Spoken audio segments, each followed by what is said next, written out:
So in this chapter, it's called Invertebrates, but where it kind of fits in the scheme of things, in the animal kingdom, we have those animals that don't have any backbone, of which we're going to start studying some of those in this chapter. And then we have the vertebrates, are those animals that do have a backbone. And so you can think of any animal that has a spine or a backbone would fit into that category. So, like turtles and elephants and humans, are all in that last section. The first two sections that you have to fill out on your chart, it has the porifera, and if you're talking about animals that are in there, we'll call them poriferans, and the Naderians are these bottom two rows, okay? So on your assignment, it talks about filling out these two rows from class and before tomorrow, because tomorrow we want to check to make sure we have the right stuff filled in. They have no organs or systems. So we're talking here about level of organization. So what they are called often is tissue animals. So in your chart where it says level of organization, I think it's third column from the left, you're going to write in tissue. Okay? They're just made up of tissues. Now, what are tissues? Tissues are groups of cells working together to accomplish a function. They may have more than one tissue, but these tissues don't work together for a bigger function. They each have their own little job to do. Yes? Do we need to write the definition of it? No, just that they're tissues. Okay, so that's how you would fill in the column there for level of organization. They're tissue animals. So this is more kind of like I would consider it sort of like at a higher level than the colonies, which were just groups of cells living together, but they weren't performing a common function. Each one was responsible for doing everything for themselves. They just happened to live together. These, we have groups of cells that are doing similar jobs, and there have to be other cells that are doing a different job. So they have no organs. Whether you want to put that in there or not, you could say tissues would be good enough, but you could say they have no organs, they have no systems. Now, as far as animal cell structure, the structure of the cell is going to depend on what's their function. And we're going to see that there are different kinds of cells that make up these organisms, and God created them the way to be able to carry out the function that they need to. And then we're also going to talk about the fact that they do have some stages in their life. Like we talked about, the gametophyte and the sporophyte for plants and things like that. You have different stages in their life cycle. These have their own stages in their life cycle. So the first animal that we're going to talk about, and remember I also wanted you to write in this box way over on the left some examples of organisms that are of that kind. And we said that the porifera were the sponges. So in that box way on the left, you're going to have sponges. Now, since they also have this information up here now, let's fill out some examples of organisms that are in the phylum Naderi. And what we have there is the Hydra, the jellyfish, and coral. We'll spend most of our time talking about Hydra and jellyfish, but the coral not so much, but they're similar in many ways. Okay? Now, true of all these animals down here, they all live in water. Okay? So water is important to their living process and their survival. So the sponge, and I'm going to pass around a little vial here. Don't open it up. Here is an example of a sponge. It's more like the one on the left.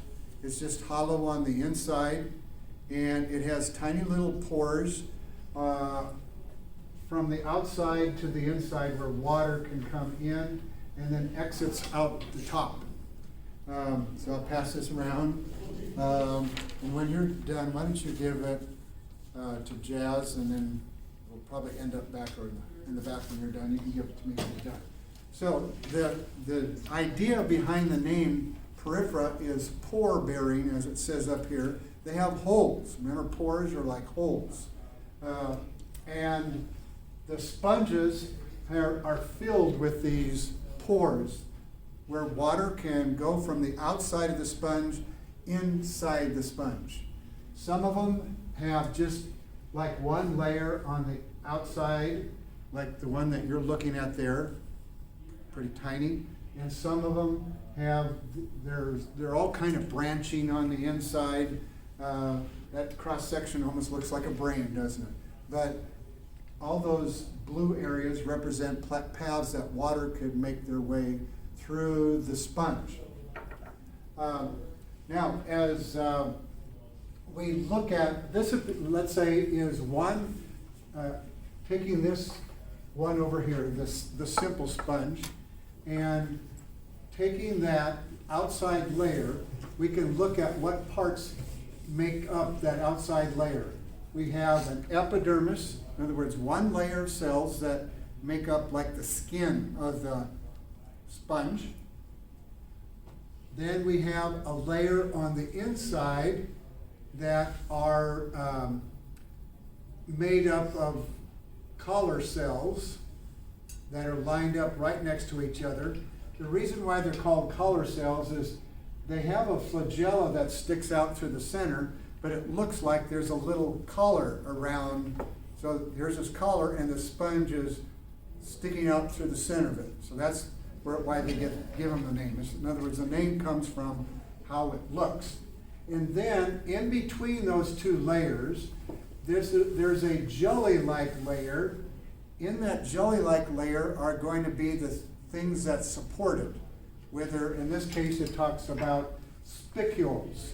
They're like little, sort of like glass-like spires that give it support. Or it could be made up of some more like protein-like material called spongin. So I think on Friday when I was showing you that on the back of the book on page 633, that in the column way to the right where you have support, that we said coming right out of your book, well, let's do the first thing before we forget. In the back part of your book, the very first thing it talks about is symmetry, right? So let's go to the second column, way over on the left, sorry about that. And it says that the symmetry is what kind on page 633? What kind of symmetry does it have? Somebody just want to read what you see?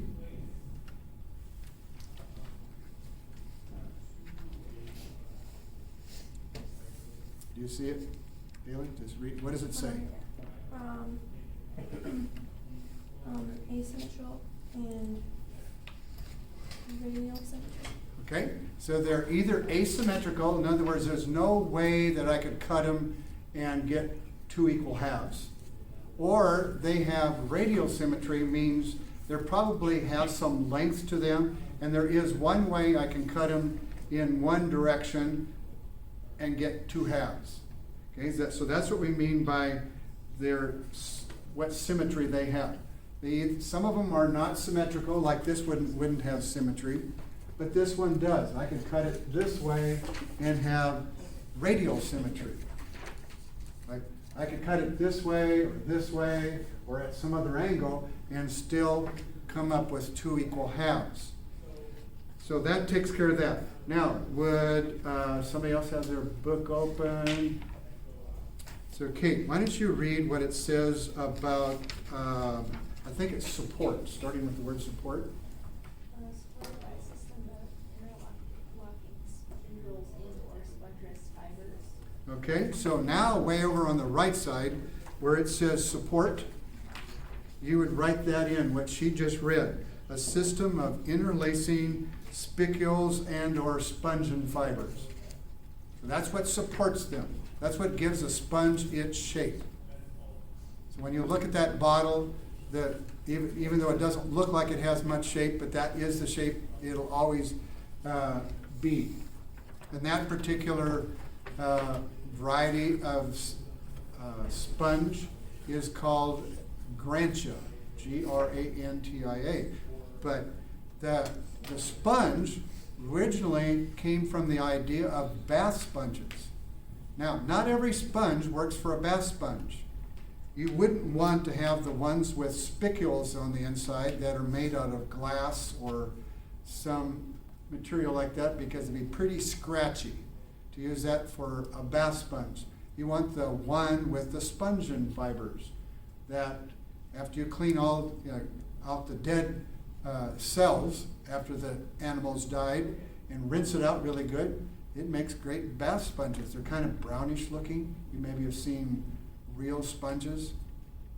Now, not the ones that are made out of foam that you can buy in the store, but these are actually real sponges, and they're kind of rounded looking typically. Okay, so that's our answer for the support. Now, let's go back over to where it says germ layers. Germ layers, what are the main layers that make up this animal? Well, we said the main layers it has two layers, these two layers, and they're separated by a jelly-like layer. Okay, it also says that on page 633. So you could just say two layers separated by a thin jelly-like layer.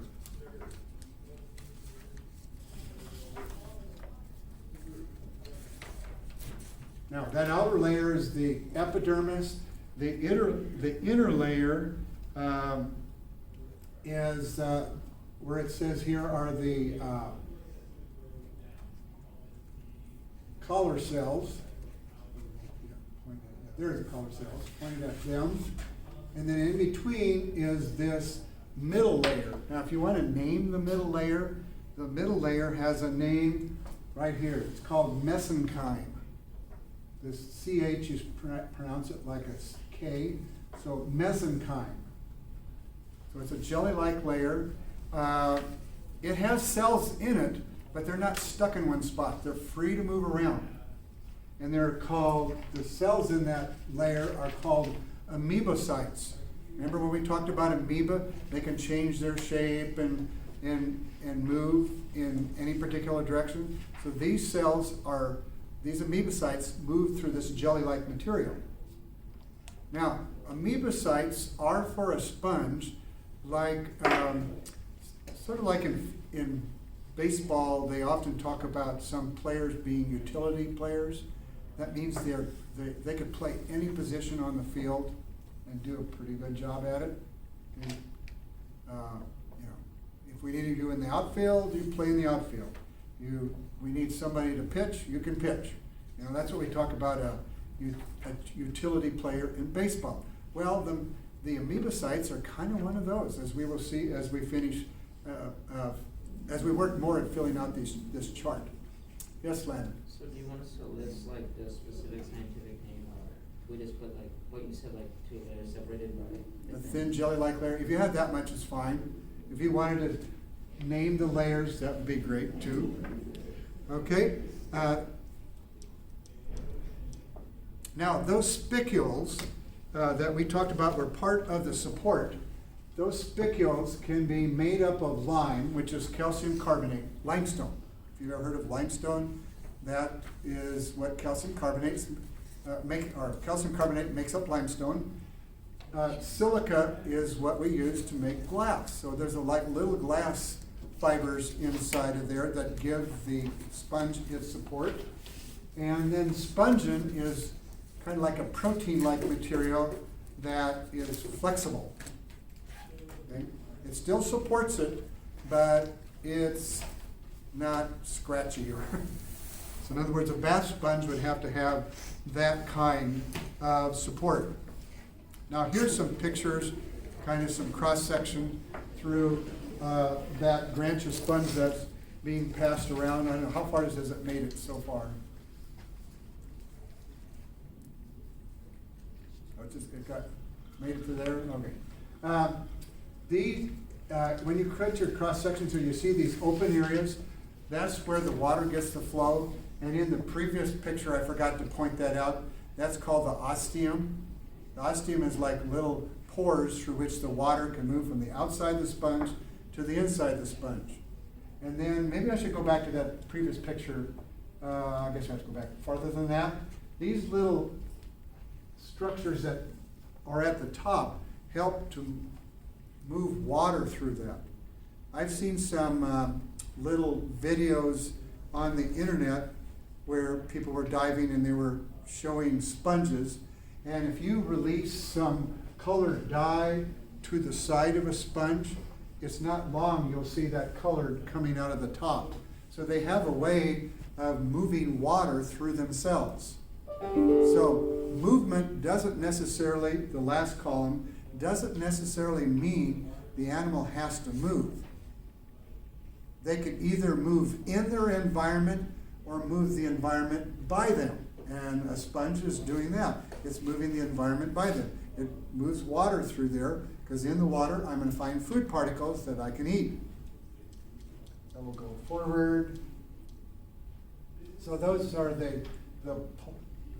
and that's kind of like the central part of that, where water can move through the sponge. This picture, I mean, these are slides, so you're taking, so they're not the nicest details like you would find in those beautiful little graphics that we had before. This is what it looks like in real. But the outside, this is the epidermis. This would be like the skin of the sponge. This layer in between is that mesenchyme, and these are those collar cells. The collar cell's job is to trap food and partially digest it. So we can add that to, let's go to where it says method of attaining food. Let's do that first. So they filter food out of the water using their collar cells, or you could just say collar cells filter food from water. So you see where it says method of attaining food, collar cells filter food from water.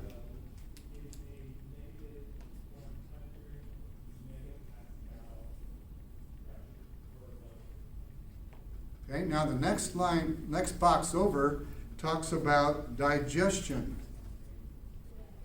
The collar cells start the digestion. In other words, they just do part of the digesting. So for digestion, you could say the collar cells begin the digestion. Let's say it that way, maybe. And the cells that are in this mesenchyme, called the amoebocytes, and I wrote it over here so that you would know how to spell it. Amoebocytes, Amoebocytes. The amoebocytes complete the digestion. So the collar cells start the digestion, the amoebocytes finish the digestion.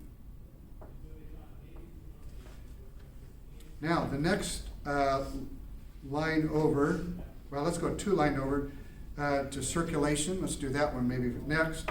Now, after the amoebocytes have finished the digestion, they transport the food around. So their job is to finish digestion and then move that food material throughout the sponge, staying in the jelly-like layer, but still moving it around.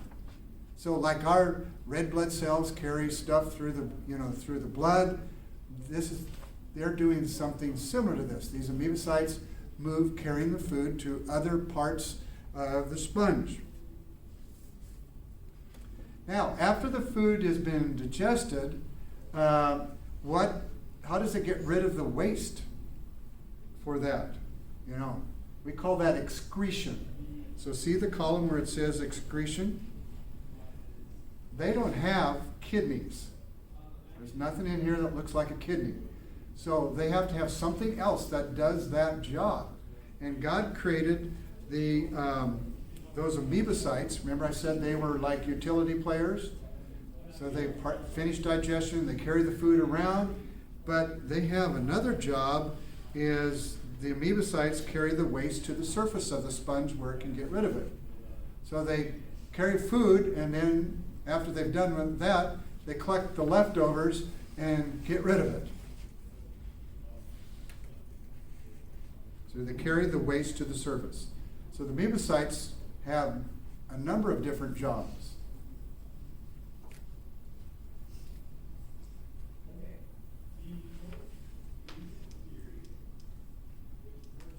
Okay, now let's talk about reproduction. I think it's the third column from the right. You can say asexual. How do they do this asexually? They do this, one is by budding. That means they grow a little bump on the side of the sponge, and another sponge will grow out of that. It will then drop off and reconnect to the bottom of the, whatever it's on, the bottom of the ocean, and it'll become a freestanding sponge. So it started out by budding. They have things called gemmules that they also can produce when the conditions aren't quite ideal. They also can asexually reproduce by regeneration. If you chop a sponge up into little pieces, these little pieces will each grow into another sponge. So if you want to get rid of sponges, that's not the way. You need to take them up out of the water and allow them to dry out so the cells will die. Okay? Because chopping them in little tiny pieces is not going to do it. They're just all going to grow into more sponges. Now, sexual reproduction, that would be another thing that I would add in that same place there.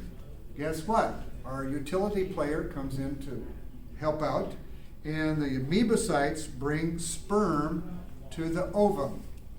Amoebocytes bring sperm to the ovum.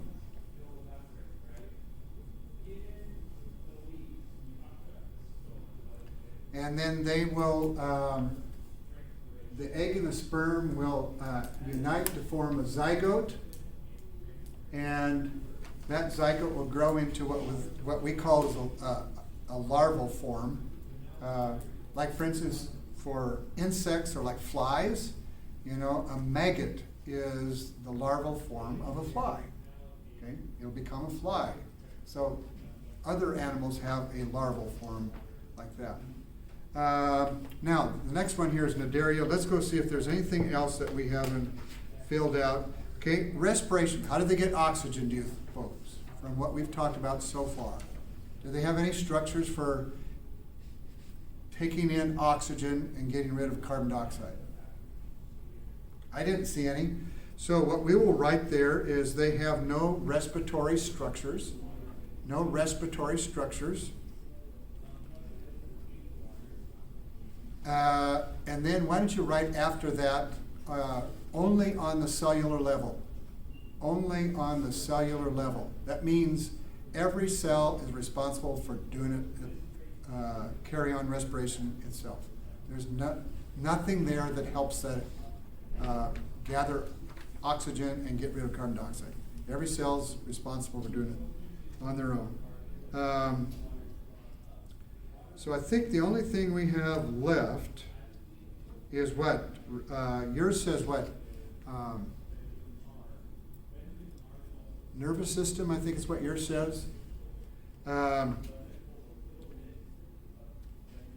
You could say none, and then maybe semicolon, and after that write only on the cellular level. Any response, each cell's got to do the response themselves. Say only on the cellular level. Okay, so now we have a couple columns that we haven't talked about. Cephalization has to do with, does the sponge look like it has like a head end? Not really, right? So you can put none in for that. And then segmentation. Does it look like their body is broken into sections? I don't see anything there either like that, so I'd put none for that. So we covered most of it, right?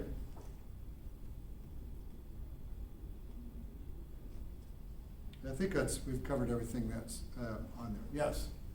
For the excretion, you said the amoebocytes that carry the waste to the surface of the sponge to get rid of it. Yeah, they have no excretory structures, nothing whose job that does it, but those amoebocytes carry the waste to the surface. So you don't need to say like what it gets rid of it into, like where it goes. No, just say that the amoebocytes carry the waste to the surface. So we have the amoebocytes partially digest food, they help circulate the food around, they help the sperm find the egg, and they help get rid of waste.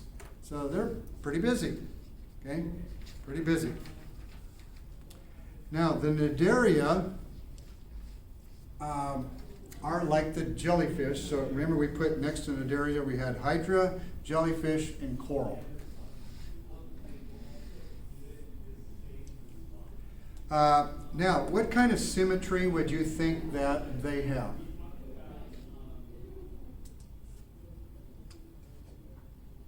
Radial symmetry. Okay, they have radial symmetry. If you do it the long way, you can cut them many different ways, but as long as you're doing it the long way. So they have radial symmetry. Even this jellyfish, if I cut it, I would call it this way, the long way. If I would chop it in here this way, I could have two halves. So that kind of symmetry they have. We also said from the early slide, they have what level of organization? Tissue. Okay, tissue. One thing you can add, there are some of them that have organs. Okay, some species within this phylum do have organs, but most of them are just tissue animals. When it talks about movement, for Naderia, you could say they're like for this is a Hydra. I have a little vial of a Hydra in there, but I think most of you, if the light's not right, you might think there's nothing inside of it. But it looks like really tiny white-colored hairs that come up like this, and then it look like little branches that stick out from it. So it'd be really hard to see unless you knew exactly what you're looking for. But that's the polyp stage. So, and they're stuck to the ground. Okay, so for the movement, you could say they have a sessile polyp, or they have a free swimming stage. Okay, so like the jellyfish can actually swim around. Some of you have been to the zoo and been into the aquarium, and they have these great big glass tubes that are just filled with jellyfish. I mean, I think they're just fascinating to watch. I have actually my background to my camera, my cell phone is just a picture I took at the zoo of the jellyfish, because they're really colorful. There's a nice blue background. It has these yellow jellyfish with their long tentacles hanging down. So they're either sessile polyps, like this one right here, or they have a free swimming stage, like it shows right there. We'll be able to add a little bit more to it, I think. Now, this structure, when you think of a jellyfish, the big part that you see of the jellyfish is called the medusa. The medusa, and it has all these tentacles. Isn't there in mythology, Medusa has all these little things that stick out? I don't know, can't remember what it was in mythology. So that's where I think they're getting that name from, that. But this is the motile, or the form that it moves around in. Whereas this one, kind of like in its adult stage, it's stuck to the bottom. Okay, now this one over there. This is maybe a little bit bigger, a little more detail. This is the Hydra, the one I said that you would have a struggle seeing. So we're going to add, talk about this one in the germ layer. This one has 2 layers of cells. The outside's called the epidermis. The inside is called the gastrodermis. Gastro has something to do with what?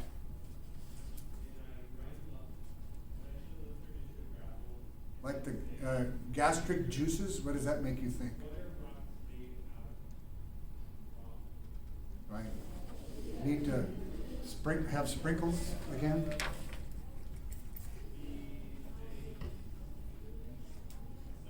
I always cut these little pieces out of my video. Or I could leave them in and then right there I insert a picture of you. Gastrodermis is like our digestive juices, so you can guess what these cells, their job is. And they also have a jelly-like layer in between called the mesoglee. It wasn't mesenchyme, this time it's called the mesoglee. So in the germ layers, you're going to say 2 cell layers separated by a jelly-like mesoglee, or glia.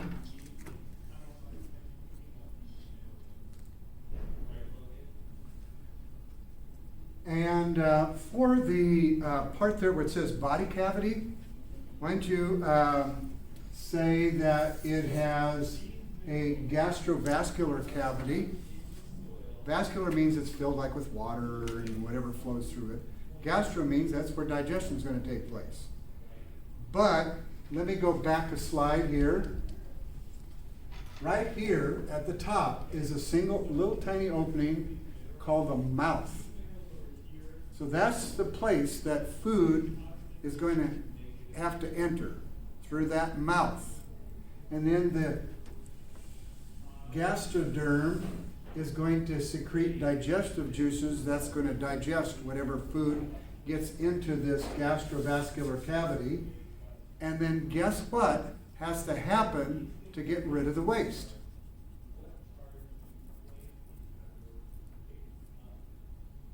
It's got to come back out through the mouth. Okay? So you have the mouth for taking in food and a mouth for getting rid of the waste. Same opening for both. Okay? I'm glad we're not made that way, but that's the way God made the Hydra to function. Okay, so let's go forward. This is just a cross section. This would be, it's called CS, means cross section instead of a long way. And these cells on the inside are the gastroderm that secrete the digestive juices, and these are the epidermis that is on the outside. For the cavity, all we had to put for was Gastrovascular cavity, and I would add one thing to that with a single opening, okay, or a mouth. You can say mouth instead.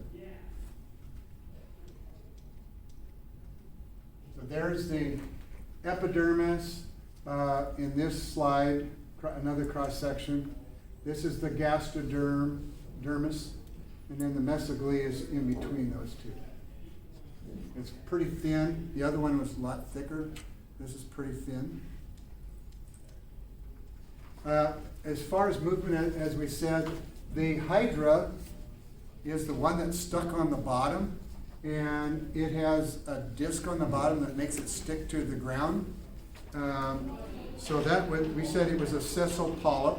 It has its basal disc, and we'll stop right there.